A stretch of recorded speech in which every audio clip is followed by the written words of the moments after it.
Olá, alunos do Instituto Dom Pedro I, alunos lá do 9º ano. Bem, em meio ao contexto no qual estamos vivendo, isolamento social, vamos tocar o barco, vamos manter nosso trabalho, o conhecimento não pode parar. E aí então, aproveitando para reforçar o que vocês já sabem muito bem, mas olha lá, vamos manter o isolamento, certo? Vamos ter os cuidados em relação à higiene, quando possível, utilizar o álcool em gel, lembrando que água e sabão também vai dar conta lá do serviço, mas fazer o quê, Vamos tocar o barco, vamos manter aí vamos fazer nossa parte.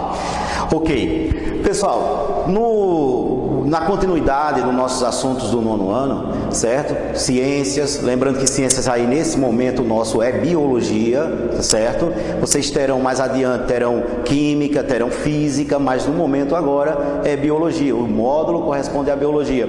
E o assunto da vez é teorias evolutivas. Bem, por teorias evolutivas, nós temos que ter ideia do processo em si de evolução das espécies. É interessante que vocês tenham aí o livro, que vocês peguem o livro, vão acompanhando, olha lá, a partir da página 512 do livro, certo? Do material de vocês, é possível já você encontrar esse assunto. O livro de vocês, página 512, o Lamarckismo e o Darwinismo, dentro do assunto teorias evolutivas. Pois bem, ao falar de teorias evolutivas, aí nós temos que ter inicialmente a ideia de evolução, certo? Bem, pessoal, vamos lá, primeiro esclarecer uma coisa aqui. A ideia de evolução que estou agora apresentando, ela não tem por intuito entrar em conflito com ideias religiosas. O que nós estamos vendo aqui é apenas o que a ciência diz, Então nós estamos colocando o que a ciência explica sobre a evolução. Não está sendo aqui colocado como uma verdade absoluta que você tem que acreditar de qualquer jeito. Não. Estamos aqui conhecendo o que a ciência fala sobre evolução. Até mesmo porque cai em provas, cai em Enem, ou seja, você tem que saber o que está ali sendo dito. Ok? Então vamos lá. Primeiramente, compreender a questão da evolução como sendo uma modificação. Existe um erro muito grande, muito comumente praticado, de que evolução é uma melhoria. Em biologia não é assim. Em biologia, evolução é uma modificação. Se será uma modificação para melhor, melhorando a espécie em alguma coisa, ou piorando em alguns outros aspectos, isso quem vai dizer é o ambiente, é o contexto ali, mas ela em si é uma modificação. Pois bem, dando continuidade aí, então, nós temos como as principais teorias evolutivas, aí nós temos lá o próprio livro de vocês está colocando isso, o Darwinismo, Lamarckismo, e aí nós temos compreender o que é essencial aqui nas ideias de Lamarck. Vê lá, Lamarck ele dizia o seguinte: a espécie ela vai sofrer modificações de acordo com a intensidade do uso das estruturas. Como assim, professor? Bem, a ideia é, quanto mais uma estrutura estiver sendo utilizada, mais ela irá evoluir, ela irá se desenvolver, Evoluir aqui no sentido de modificação, e Lamarck coloca a ideia de uso e desuso. Quanto mais uso, melhor aquela estrutura fica. Mas aí tem também a história do desuso, que é o contrário lá, Então, quanto menos se utilizar aquela estrutura, ela irá atrofiar. Por isso que um dos temas chaves aqui do Lamarck é justamente a lei do uso e desuso, que busca justamente isso. Pois, vamos lá. Nós temos aqui, ainda em Lamarck, nós temos o meio como sendo o fator determinante para o tal uso ou desuso. Ou seja, as modificações que ocorrem no meio é que irão estimular nas espécies o uso ou o desuso de certas estruturas. Então nós temos aqui um papel, o papel do meio em Lamarck é justamente compreender como sendo o fator de estímulo, o que promove, certo? As modificações da espécie ao longo do tempo. Então nós temos outro ponto que fecha a ideia de Lamarck, é a questão da transmissão das características adquiridas. Ora, aquilo que foi adquirido pelo uso ou pelo desuso, segundo Lamarck, vai passar para os descendentes. Então, são esses dois pontos que são cruciais para o entendimento da teoria evolutiva de Lamarck. A lei do uso-desuso e a transmissão das características adquiridas para os descendentes.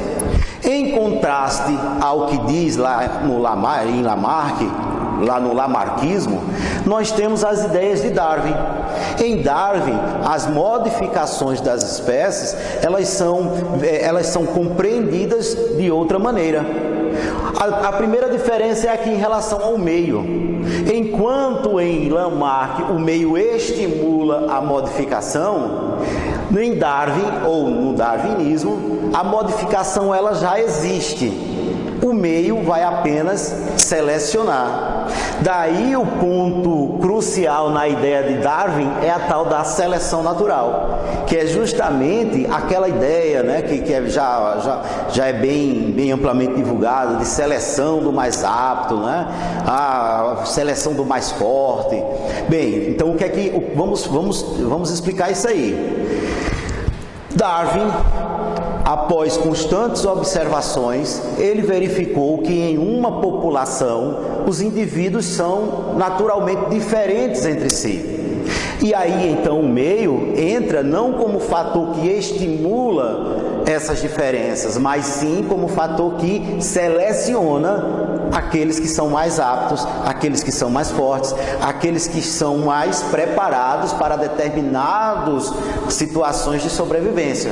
Por exemplo, na aquisição de alimento, para fugir de um predador, para conseguir alcançar de repente uma presa. Então aquele que for mais apto em aspectos cruciais de sua sobrevivência, ele vai ter uma chance maior, lógico, de sobreviver e, consequentemente, atingir a idade reprodutiva, deixando assim uma quantidade maior de descendentes do que aqueles menos aptos.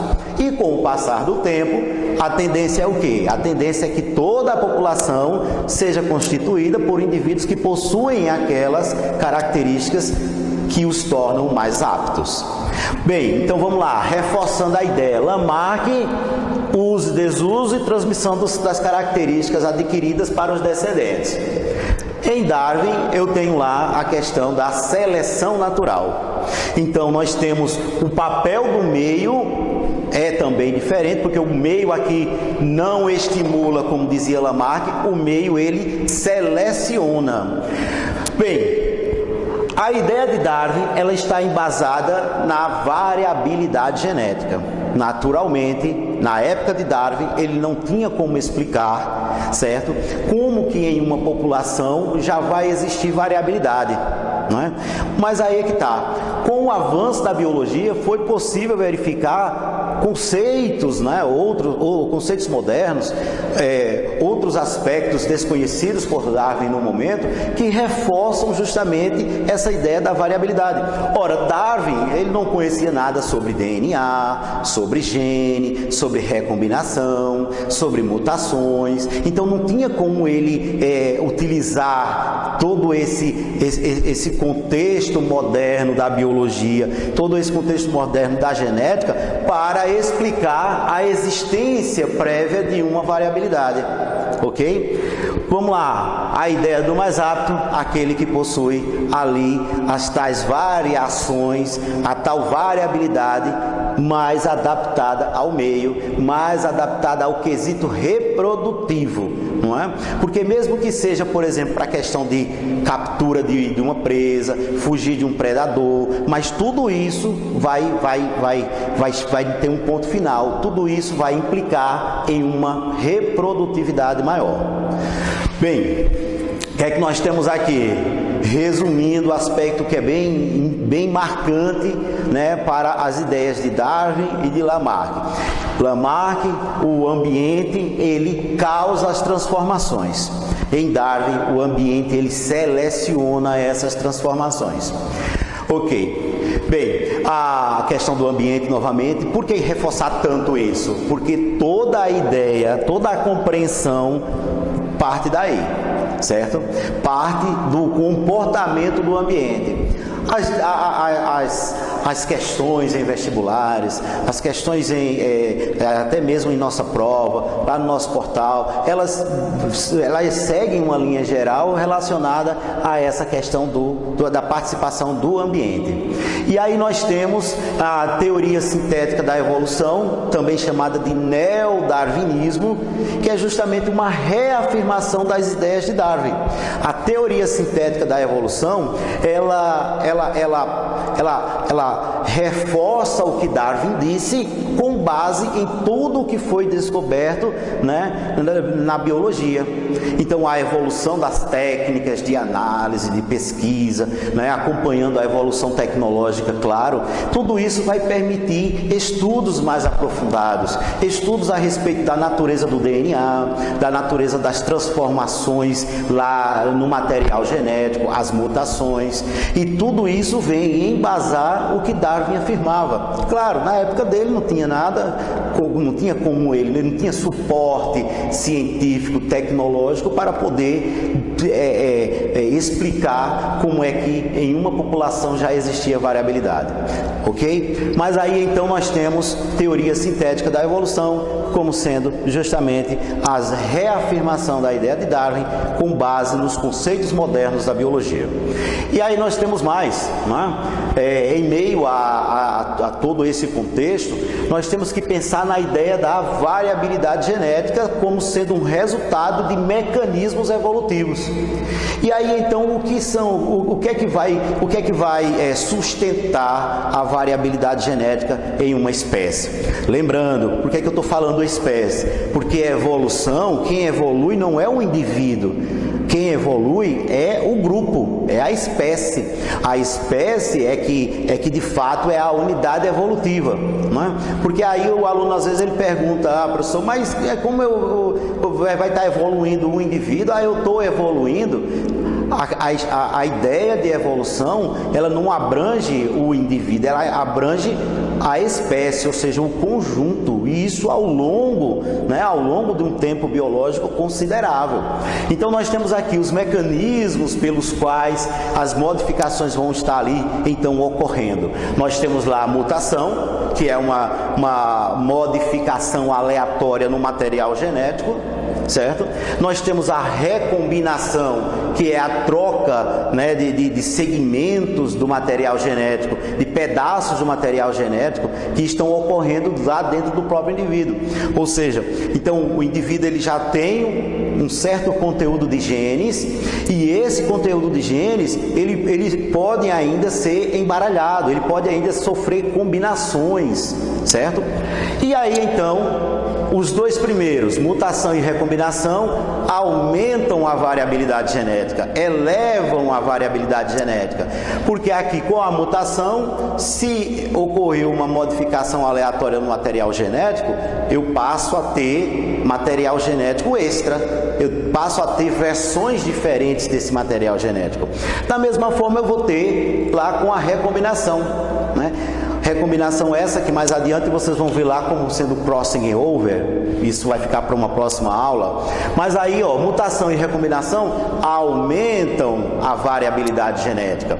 Enquanto seleção natural, como o próprio nome diz, ela vai escolher aqueles patrimônios genéticos que são mais aptos à sobrevivência, né? à plenitude do ciclo biológico, do ciclo de vida do grupo. Então, mutação e recombinação genética aumentam a variabilidade, já seleção natural vai diminuir a variabilidade genética, porque vai selecionar. Então, seleciona aqueles mais aptos, como foi dito agora há pouco, revisando que é importante, aqueles mais aptos vão garantir uma reprodutividade maior, enquanto aqueles considerados menos aptos, eles talvez nem consigam se reproduzir. Então, o patrimônio genético que eles possuem, vão morrer com eles. É um processo de diminuição da variabilidade existente. Bem, lembrando aí que é importantíssimo, mutação é um processo aleatório. Essa mutação pode se dar no próprio gene, é o que se chama de mutação gênica, ou ela pode ocorrer na estrutura, no conjunto de cromossomos, é o que se chama de mutação cromossômica. Então, quando nós temos, por exemplo, nós temos lá uma mutação gênica, nós podemos ter uma deleção, ou seja, parte do material genético da sequência de bases é perdida. Nós podemos ter uma duplicação, parte foi duplicado, não é? Ou seja, nós podemos ter aí uma grande variabilidade de possibilidades de alteração do gene, daí mutação gênica. Já no caso da mutação cromossômica, é quando ocorrem erros, por exemplo, erros no número de cromossomos. Não é? Então nós vamos ter, por exemplo, algumas síndromes genéticas relacionadas às alterações lá em cromossomos, é o que nós falamos de mutação cromossômica, certo? Tudo isso está associado com o contexto da evolução, porque afinal de contas a evolução é uma modificação ali no indivíduo, uma modificação que tem um fundo genético, que tenha um fundo em seu material, que tenha um embasamento em seu material genético, certo? Ainda lá na seleção natural, o meio é o grande juiz. O meio é quem vai determinar se aquele tal patrimônio genético é apto ou não. Agora, detalhe, o meio muda. O meio muda com uma frequência incrível, ele muda muito. Então, de repente, um determinado patrimônio genético que é apto a certas condições, pode de repente não ser mais apto com a modificação desse meio. Porque é constante, é certeza que vai ocorrer alterações no meio ambiente. Daí a necessidade de variabilidade genética nas espécies. Porque mesmo que nós tenhamos, vamos imaginar um clone, né, uma população de indivíduos geneticamente idênticos, certo? Vamos lá, de repente eles são extremamente aptos ao meio, todos iguaizinhos entre si. Mas de repente basta uma modificação no ambiente, uma modificação que mate um, poderá matar todos. Olha como é importante a variabilidade genética. Olha como é importante frente ao fator de sobrevivência do grupo, não do indivíduo. Porque a ideia de evolução, a ideia da biologia, ela é centrada não no indivíduo, mas no grupo, na espécie. A espécie é a unidade evolutiva. Certo? Aí então, de repente, uma espécie que é extremamente apta, extremamente melhor ali, um patrimônio genético extremamente melhorado para certa condição ambiente. Mudou a condição ambiente, esses indivíduos terão que sofrer modificações, porque senão eles irão ser selecionados, vão ser eliminados, certo? Então é extremamente necessário as ferramentas que garantem a renovação dos patrimônios genéticos das espécies ao longo do tempo, certo? Pessoal, nesse primeiro momento nós temos teorias evolutivas. Tem outros materiais aí para serem preparados para as próximas aulas. Deem uma olhada no capítulo lá do livro de vocês, que inicia-se na página 512. Tem uma atividadezinha também lá que está no capítulo, só olhando a página da atividade relativa a esses conceitos aqui trabalhados é a 525 e 526. Então, a ideia é aqui apresentado os conceitos centrais, né, do capítulo. Nós passamos aí a atividade. Em momento posterior nós estaremos corrigindo essa atividade e vendo uma forma de esclarecer as dúvidas aí existentes. Lembrando que cuidado permanente em relação à pandemia, certo? Vamos manter o isolamento, vamos estar atentos às orientações, uso de máscara, uso de álcool em gel, e estamos juntos. Vamos manter o barco, vamos manter o nosso trabalho, vamos dar continuidade aos nossos conhecimentos. Então, pessoal, um abraço e até o próximo momento.